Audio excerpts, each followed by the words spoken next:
Hi, I'm Nyesha Stone, and I'm here with IshDARR to discuss his new project, Slow Down Kid. Yeah. We're here at Hi-Fi Studio.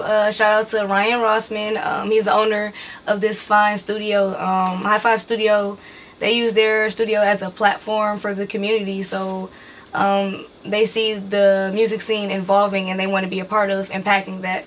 So in what ways do you think the community can begin to help out the music scene here in Milwaukee?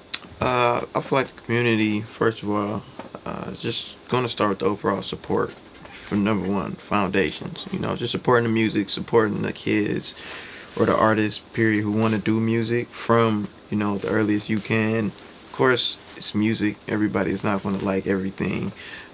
People do have their set preference, but, you know, at least acknowledge it when you know, in the city that it's taking place from, and if it's being taken serious from them, you know, you should at least try to shed light on it and not, you know, bash it. But that's the first thing I feel like the community can do.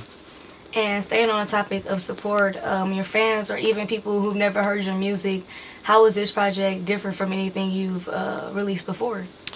I feel like this project, for a lot of people who've never heard me, it's definitely solidifying on where I want to go as a person, and just the things I want to talk about and endorse being a person, being in this music, my experiences from life up to this point, being 22 years old, and I feel like it's a good body of work to do that from someone who's never heard anything. They'd be like, all right, well, who is he? He's definitely talking about something, and that's what I love about this project.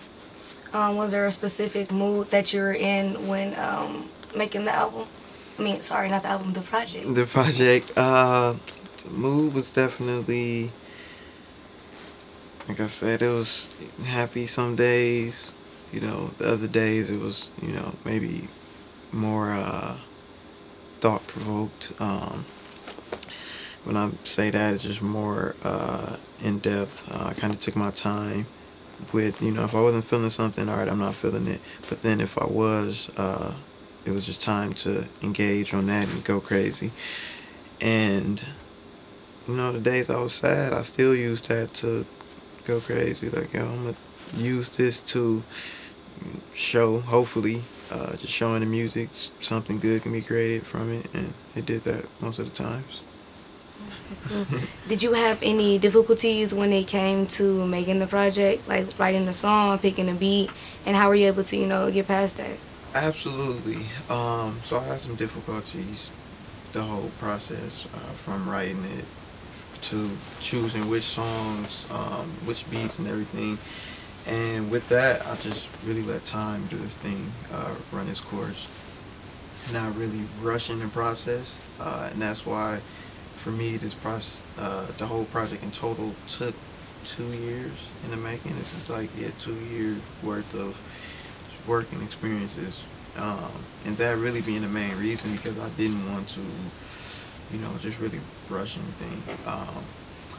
With that, you know, being said, it kind of allowed me to just see, all right, when I want to do certain stuff, when it's time. And I feel like that actually allowed me to see everything beforehand, before I'm not gonna say something bad happened, but just before it was too late. And so just the time allowed me to, you know, not rush into the music. Definitely learned a lot, and really what I did.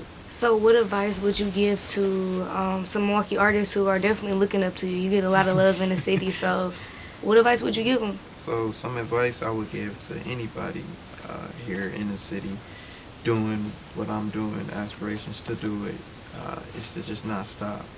I feel like that's the number one thing that keeps people alive here. You know, you might not have the support off top. You might not never have the support from the city or from the people you want, but that shouldn't alter, you know, your mental, your mind, if you know yourself, because, you know, we all got our own brains. Can't nobody tell us, you know, what to do or how to do it. We can, you know, advise like I'm doing, but if you got the dream, go for it, do it, don't stop. If that means, you know, leaving school, taking a break, You got to do what you have to do. You know, just have a plan while you're doing it though, and actually scale back. You know, if it's time to scale back, but just knowing when to scale back and, you know, going full throttle. Just don't stop though. Number one. And then going back to your project, do you have a favorite song on there or a favorite track? Yes, I got some favorite tracks, but if I had to say favorite track, it would be Obstacles. Why? Because this just was very, very heartfelt, from just me writing it to just kind of the reasoning. Finally getting to, at that point, I want to say I was probably 2 weeks before I had the project set to release. I knew I wanted to release it by this day, but I was still recording music up until then. So I'm like, you know, this is the day that has to drop by. This is what's on it. But, you know, artists, we still record up until that date. And if we, you know, make something we want on there, we put it on there. We find a way. Obstacles was one of those records, and it happened to be one of my favorites just from the vibe, from the beat, and like I said, just the meaning of, you know, really getting here, you almost being here, but just knowing that it's still a lot to go. So let's talk about your new visuals. Let's talk a little bit about them.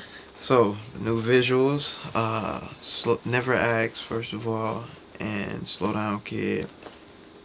Slow Down, my latest two visuals, 2 singles off of the project, both directed in-house, locally. So I'm proud to say, by my man Brett Schmidt. Dope dude, like I said, local, young videographer. And I feel like these videos are my most special videos because how they were made, being home-based, first time working with someone that young, really. Me and Brett are like the same age, and for him to be that enthused about, you know, shooting films, good quality videos, and just kind of everything he does, from him to the whole team, everybody is, you know, it's powerful, and it adds to the overall experience and the feel of making the videos. With the new year coming in, what can people be expecting from you? So with the new year coming in, really being here, they can expect, one, a lot more content, starting with music, more vibes. I want to, you know, stop being so stingy with my vault that I just, you know, really sit on, and just kind of share more vibes with people, a lot more videos, some clothing, some clothing collabs, working on with the merchandise, some cool merchandise, home brands. I've been working with a lot of Milwaukee brands in my merchandise, teaming up to do a lot of dope collabs we're coming with in 2019. And just a lot of other stuff I can't really talk about yet, but 2019 is about to be, yeah, it's about to be another one for the books.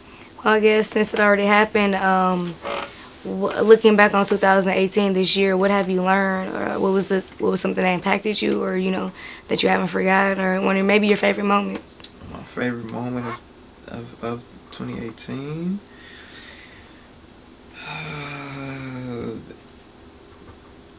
probably the film drop.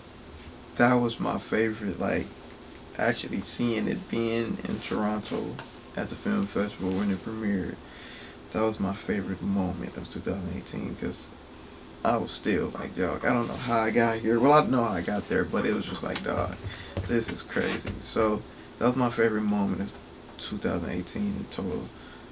What I learned was just to really keep applying pressure, and to really scale back. I knew it was time for me to scale back. I learned in 2018 to slow it down some. That's why the project is named Slow Down Kid. It was just, you know, to really slow down and know exactly what you're doing, what's at stake, and, you know, I'm not gonna say the faults, but just the wrongs that can be happening if I don't, you know, just be aware of everything I'm doing and how I'm doing it.